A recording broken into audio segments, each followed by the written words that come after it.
2 Corinthians chapter 10.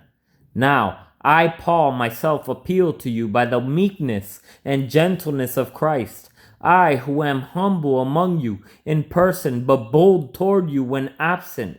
I beg you that when I am present, I will not need to be bold with the confidence by which I plan to challenge certain people who think we are living according to the flesh.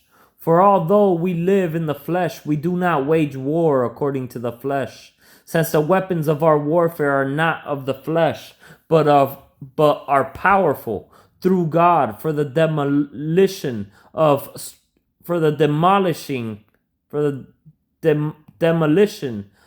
strongholds. We demolish arguments and every proud thing that is raised up against the knowledge of God, and we take every thought captive to obey Christ. And we are ready to punish any disobedience once your obedience is complete. Look at what is obvious. If anyone is confident that he belongs to Christ, let him remind himself of this.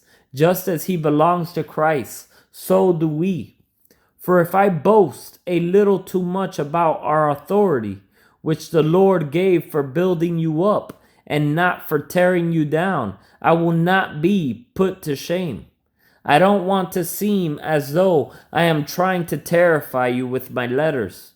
For it is said, his letters are weighty and powerful, but his physical presence is weak and his public speaking amounts to nothing.